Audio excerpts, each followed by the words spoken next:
गुंजन खबरों में आगे बढ़ते हैं। चुनाव में नेता और नेताओं के वादे जितने प्रभावशाली होते हैं, जीत की उम्मीद भी उतनी ही मजबूत मानी जाती है। शायद यही वजह है कि हर राजनीतिक पार्टी एक से बढ़कर एक चुनावी ऐलान करती है, भले ही वो पूरे ना हो। बिल्कुल, पिछले दिनों कांग्रेस ने 20 लाख युवाओं को रोजगार देने की बात कही थी। ऐसे में अब भला अखिलेश यादव कहां पीछे रहने वाले थे, और शनिवार को अखिलेश ने एक कदम और आगे बढ़ाकर 22 लाख युवा रोजगार देने का ऐलान कर दिया है।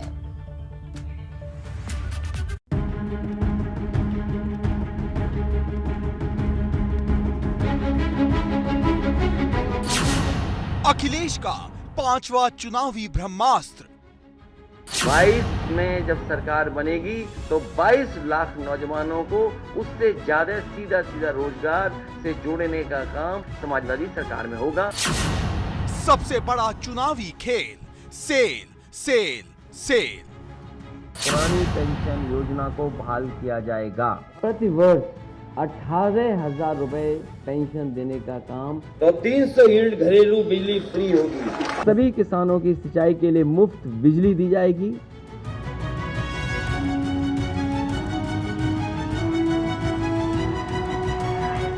उल्टी गिनती शुरू हो चुकी है। देश के सबसे बड़े सूबे में पहले चरण का रण जल्द ही वोट युद्ध का साक्षी बनेगा। लिहाजा तमाम सियासी दलों की ओर से चुनावी तरकश से दनादन वादों के तीर चलाए जा रहे हैं। सत्ता के इस संग्राम में जनता जनार्दन पर वादों की बौछार करने में सबसे आगे हैं समाजवादी रथ के सेनापति अखिलेश यादव। 300 यूनिट घरेलू बिजली फ्री होगी। पुरानी पेंशन योजना को बहाल किया जाएगा। प्रति वर्ष 18,000 रुपए पेंशन देने का काम किया जाएगा। 22 में बाइसाइकिल को लखनऊ दरबार तक पहुंचाने की कोशिश में जुटे अखिलेश ने जो सबसे नया और बड़ा वादा किया है, उसमें 22 लाख युवाओं को रोजगार देने का इरादा है। 22 में जब सरकार बनेगी तो 22 लाख नौजवानों को उससे ज्यादा सीधा रोजगार से जोड़ने का काम और उस तरह के फैसले, उस तरह की पॉलिसी बनाने का काम समाजवादी सरकार में होगा।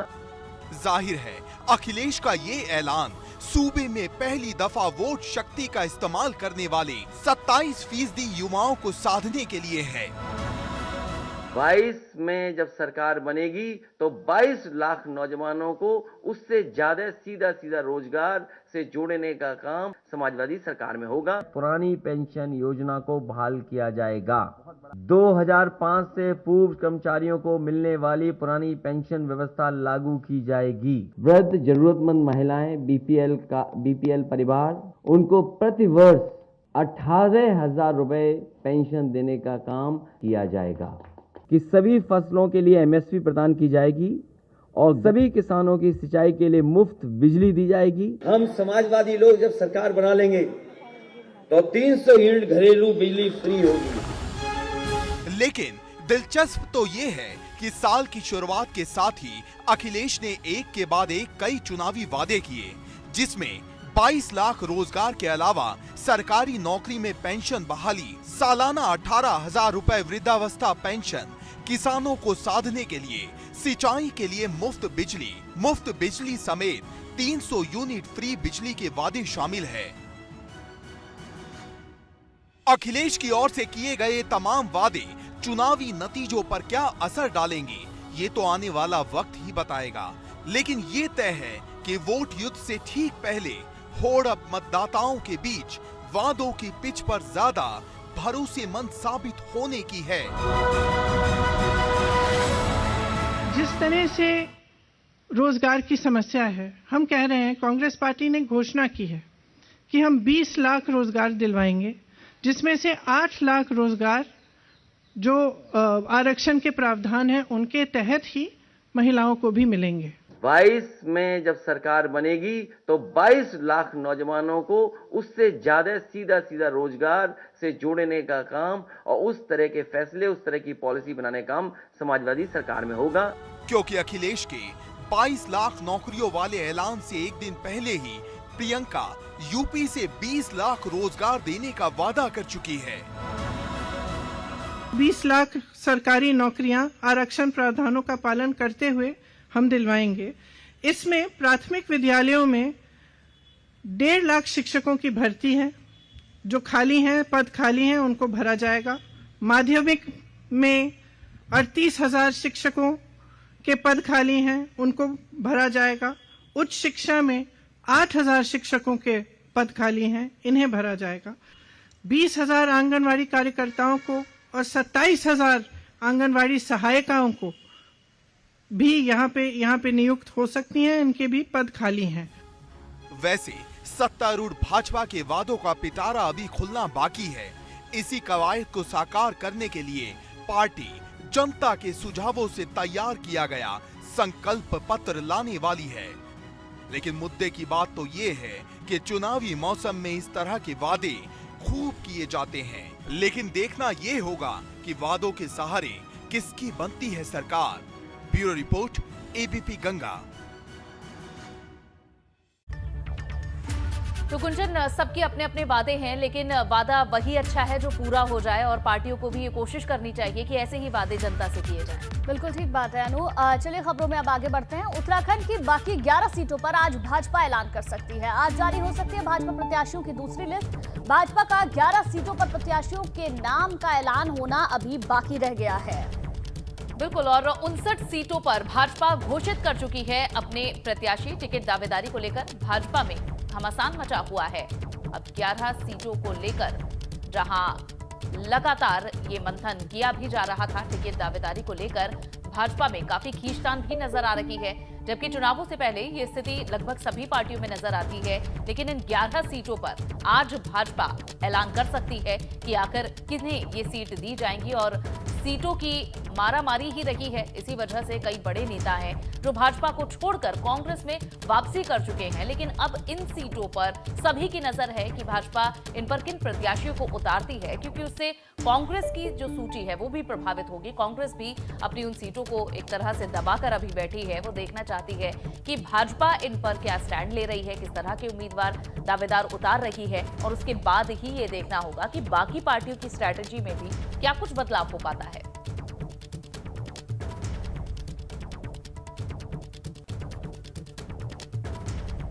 बिल्कुल अनु, अगर देखें तो ये 11 सीटें काफी अहम हो जाती हैं, क्योंकि हमने देखा कि जब पहले सूची आई भाजपा की तो उसमें बगावती सुर भी सुनने में आए, और ऐसे में ये 11 सीटें कई मायनों में खास, एक तो मंथन बड़ा लंबा इस पर चला है, और दूसरी बात कि लगातार टिकट के दावेदार दिल्ली में डेरा जमाए हुए बैठे हुए हैं कि आखिर टिकट उन्हें मिल जाए। देखना होगा इन सीटों पर किसे उतारा जाता है।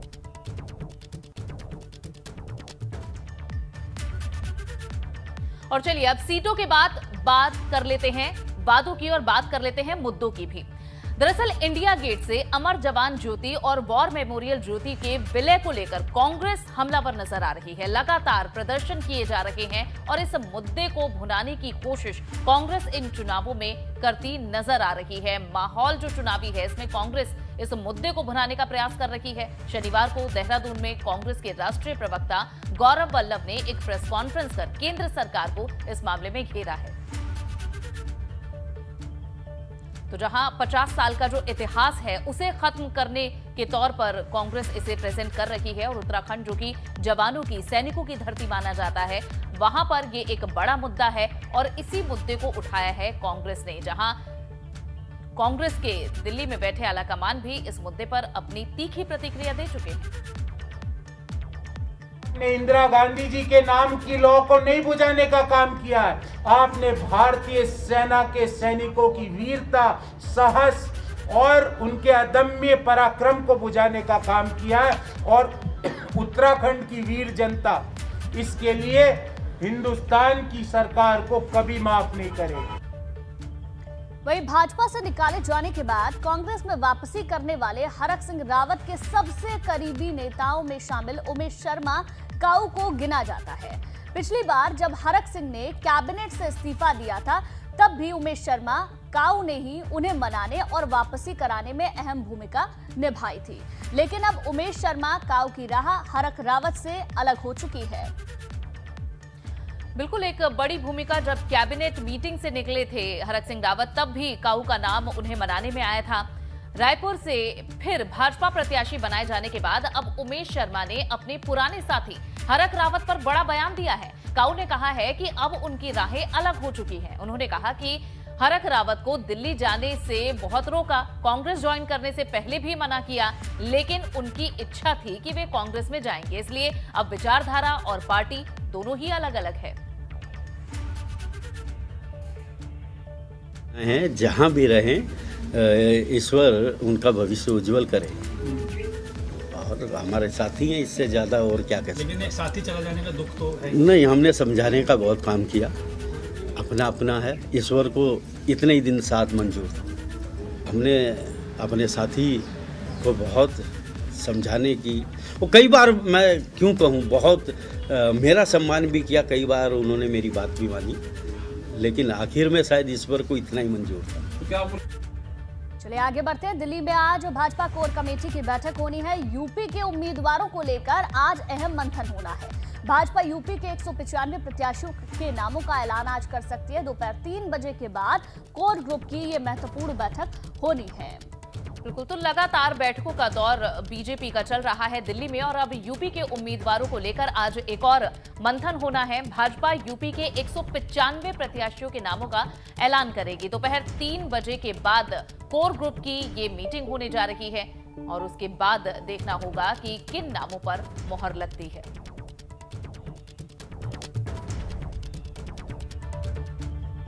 पहले चरण के चुनाव में ज्यादातर पश्चिमी यूपी की सीटों पर चुनाव होने हैं, जिसे लेकर भाजपा का फोकस पश्चिम के जिलों पर है। आज लगातार दूसरे दिन सीएम योगी आदित्यनाथ पश्चिमी यूपी में रहेंगे। आज सीएम गाजियाबाद के दौरे पर रहने वाले हैं। पश्चिमी यूपी में वैसे भी कहा जा रहा था कि भाजपा की स्थिति कुछ कमजोर हुई है, इसलिए खास फोकस भी है। सीएम आज गाजियाबाद में डोर टू डोर कैंपेन के साथ ही 2 सभाओं को भी संबोधित करेंगे। इस दौरान सीएम जिले के प्रबुद्ध वर्ग की बैठक को भी संबोधित करने वाले हैं। डोर टू डोर कैंपेन के दौरान सीएम प्रत्याशियों के लिए वोट की अपील भी करेंगे। तो भारतीय जनता पार्टी चाहे बात पूर्वांचल की कर ले या पश्चिमी उत्तर प्रदेश की कर ले, क्योंकि पहले फेज में पश्चिमी उत्तर प्रदेश में ही चुनाव होना है, तो कल भी हमने देखा जगह जगह पर एलईडी वैन को निकाला गया और आज भी Yogi Adityanath door to door campaign करेंगे। 2 जनसभाओं को भी संबोधित करने वाले हैं। साथ ही साथ जिन प्रत्याशियों के नामों का ऐलान हो गया है उनके लिए जनता से वोट की अपील भी करेंगे।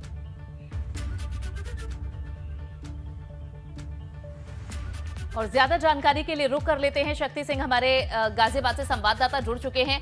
शक्ति, ये पश्चिमी यूपी वही है जब किसान आंदोलन चल रहा था तो नेताओं को दाखिल नहीं होने दिया जा रहा था गांव में। अब जब बीजेपी के दिग्गज नेता डोर टू डोर प्रचार कर रहे हैं तो कैसा रिस्पांस मिल रहा है? और गाजियाबाद में जो आज सीएम का कार्यक्रम है उसके बारे में भी बताएं। देखिए, अगर हम गाजियाबाद की बात करें तो गाजियाबाद में आज 2 विधानसभा में सीएम पहुंचेंगे और पहुंचने के बाद यहां पर सबसे पहले जो साहिबाबाद विधानसभा है, यहाँ पर जो प्रबुद्ध वर्ग के लोग हैं उन्हें संबोधित करेंगे, उनसे बातचीत करेंगे। कोविड प्रोटोकॉल के चलते यहाँ पर कम ही लोगों को बुलाया गया है। वहीं इसके बाद गाजियाबाद जो शहर सीट पर सीएम योगी पहुंचेंगे और पहुंचने के बाद वहाँ भी यही कार्यक्रम है कि जो लोग प्रबुद्ध वर्ग के हैं उन सबको बुलाकर और जो पार्टी के जो यहाँ के जो लोकल नेता हैं, जो वरिष्ठ नेता हैं, उन सबके साथ संवाद करेंगे, बातचीत करेंगे। और अगर बात की जाए पश्चिमी उत्तर प्रदेश की तो प्रथम चरण में ही इलेक्शन होने, उसको लेकर फोकस सिर्फ और सिर्फ अगर माना जाए तो पश्चिमी उत्तर प्रदेश में ही जो पार्टी के सभी बड़े वरिष्ठ लीडर हैं उनका है। कल कैराना में अमित शाह थे, तो अगर बात की जाए बुलंदशहर की तो बुलंदशहर में योगी थे और आज गाजियाबाद में है। तो कहीं ना कहीं अब कोई भी कसर नहीं छोड़ना चाहते हैं। अगर बात की जाए बीजेपी के नेताओं की तो जितने भी नेता इस समय जमीन पर हैं और जमीन पर लगातार, वहीं अगर बात की जाए वर्चुअल की तो वर्चुअल तरीके से भी लगातार लोगों से जुड़ने की उनकी कोशिश है, लगातार जुड़ भी रहे हैं और अब जमीन पे भी उतर आए हैं। एक तरफ कोरोना चल रहा है तो वहीं दूसरी तरफ कोरोना के प्रोटोकॉल को देखते हुए इन नेताओं ने ये भी तय किया है कि अब जमीन पर उतरना पड़ेगा, क्योंकि पश्चिमी उत्तर प्रदेश में जिस तरह का एक समय माहौल था वो माहौल था किसान आंदोलन, अब वो बिल्कुल शांत है। जिस तरीके से हमने देखा कि अगर पश्चिम उत्तर प्रदेश में कोई भी बीजेपी का नेता जाता था तो उसे वहां से उसका जबरदस्त विरोध होता था और उसे भगा दिया जाता था, लेकिन अब जो स्थिति है उसमें बहुत सुधार है। अब नेता आराम से जा रहे हैं और लोगों से वोट भी मांग रहे हैं। जिन गांवों में उन्हें घुसने की भी इजाज़त नहीं थी, अब उन गांवों में भी जो नेता हैं, जो लोकल नेता हैं या वरिष्ठ नेता ये कहें कि वो लगातार पहुंच रहे हैं। पहुंचने के बाद लोगों से अपनी पार्टी के लिए वोट मांग रहे हैं, क्योंकि प्रथम चरण सबसे पहले पश्चिमी उत्तर प्रदेश में ही है। ये इलेक्शन है वो इधर की तरफ ही है, और उसके बाद जो 7 चरणों में जो इलेक्शन होने हैं वो लगातार बढ़ते चले जाएंगे पूर्वांचल की तरफ। तो सबसे पहले जहां पर इलेक्शन है वहां से अगर माना जाए तो एक माहौल जो है वो बनाने की पूरी कोशिश है बीजेपी की, और कुछ हद तक इसमें बीजेपी के जो नेता हैं, लीडर हैं, वो कामयाब भी हो रहे हैं। गाजियाबाद की अगर हम साहिबाबाद की सीट की बात की जाए तो साहिबाबाद सीट में अगर योगी के प्रोग्राम की बात की जाए तो यहाँ अगर प्रोग्राम इनका अहम माना जा रहा है। यहाँ पर जो सुनील शर्मा बीजेपी के विधायक हैं, उन्हीं के जो पार्टी के जो लोकल जो यहाँ के नेता थे, कई बिल्कुल शक्ति, अगर देखें तो कार्यक्रम बहुत सारे हैं और लगातार भाजपा अपने आप को मजबूत करने की कोशिश कर रही है, चाहे बात जनसभाओं की हो या डोर टू डोर कैंपेनिंग की हो, लगातार इस पर काम किया जा रहा है। बहुत बहुत शुक्रिया शक्ति आपका हमारे साथ जुड़ने के लिए और तमाम जानकारी के लिए। बिल्कुल, तो विधानसभा चुनावों को लेकर चुनाव आयोग ने फिर से अब रैली और रोड शो पर ब्रेक लगा दिया है। चुनाव आयोग ने कोरोना के बढ़ते मामलों को देखते हुए 31 जनवरी तक अब रैली और रोड शो पर पाबंदी बढ़ा दी है। हालांकि डोर टू डोर कैंपेन में 10 लोगों के शामिल होने की इजाजत दे दी है। पहले डोर टू डोर कैंपेनिंग में सिर्फ 5 लोग ही शामिल हो सकते थे। 1 फरवरी से प्रत्याशी ओपन स्पेस में पब्लिक मीटिंग भी कर पाएंगे, लेकिन वो मीटिंग सिर्फ 500 लोग या फिर किसी भी जगह के 50% कैपेसिटी के अंतर्गत की जाएगी। ऐसे में सोशल डिस्टेंसिंग का पालन करना अनिवार्य होगा। तो ये कुछ बदलाव अब किए गए हैं। हालांकि ये उम्मीद की जा रही थी कि हो सकता है कि रैली, छोटी रैली और जनसभाओं की अनुमति मिल जाए, लेकिन देश में जिस तरह से कोरोना संक्रमण फैल रहा है उसके बाद फिर से ये जो पाबंदी है ये बढ़ा दी गई है, लेकिन थोड़ा सा रिलैक्सेशन इसमें दिया गया है। अब देखना होगा कि जैसे जैसे वोटिंग का दिन नजदीक आ रहा है, ऐसे में ये जो थोड़ी बहुत ढिलाई मिली है इससे क्या फायदा पार्टियों को हो सकता है। हालांकि डोर टू डोर कैंपेन तो कई बड़े नेता भी कर रहे हैं, जैसा हमने आपको दिखाया कि बीजेपी के तमाम बड़े नेता इस वक्त जमीन पर ही हैं और डोर टू डोर कैंपेन कर रहे हैं। इसमें सीएम से लेकर गृह मंत्री तक शामिल हैं और अब 31 जनवरी तक के लिए ये मियाद बढ़ा दी गई है। उसके बाद क्या कुछ परिवर्तन हालातों को देखते हुए होता है, ये देखना होगा। अब रुख करेंगे धुआंधार 22 का। सियाना विधानसभा क्षेत्र में वोट मांगने गए भाजपा विधायक देवेंद्र सिंह लोधी का ग्रामीणों ने किया विरोध। ग्रामीणों ने विधायक देवेंद्र लोधी पर वादे पूरे न करने का आरोप लगाया। विरोध के बाद विधायक ने लोगों से माफी मांगी।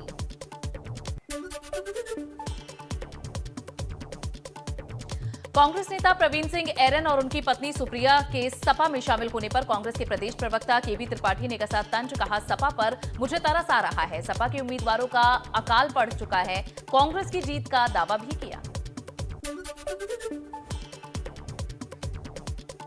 हसनपुर विधानसभा से पूर्व कैबिनेट मंत्री कमाल अख्तर का टिकट काटकर सपा ने संघ से जुड़े नेता मुखिया गुर्जर को अपना प्रत्याशी बनाया। सपा के कार्यकर्ता ने की लोकल प्रत्याशी की मांग ने भी ट्वीट कर निशाना साधा। सपा पर निशाना साधा। असीउद्दीन ओवैसी निशाना उनकी ओर से साधा गया। सहारनपुर दौरे के दूसरे दिन भाजपा प्रदेश अध्यक्ष स्वतंत्र देव सिंह ने प्रबुद्ध समाज सम्मेलन किया है, जहां अखिलेश यादव पर कर रहे हैं तंज। कहा कि अखिलेश कर रहे हैं, मैं आ रहा हूं इसलिए आ रहे हैं, राम मंदिर पर बुलडोजर चलाने आ रहे हैं या फिर गुंडा राज कायम करने आ रहे हैं। उत्तराखंड की कैबिनेट मंत्री रेखा आर्य के बेटे रिंकू आर्य के खिलाफ आचार संहिता उल्लंघन का मामला दर्ज। रिंकू आर्य ने प्रतिबंध के बावजूद किया था राजनीतिक कार्यक्रम में भाजपा के कई प्रत्याशी और पूर्व केंद्रीय मंत्री संतोष गंगवार हुए थे शामिल। उत्तराखंड में कांग्रेस के सीएम चेहरे को लेकर हरीश रावत का बड़ा बयान। कहा, मेरे हाथ में पार्टी ने कैंपेन का नेतृत्व सौंपा है। एक बार बहुमत मिले उसके बाद कांग्रेस अध्यक्ष हमारा नेता तय करेगी। और चलिए इसी के साथ अनु गंगा सवेरा का अंत करते हैं। यहाँ पर बुलेटिन में फिलहाल बस इतना ही।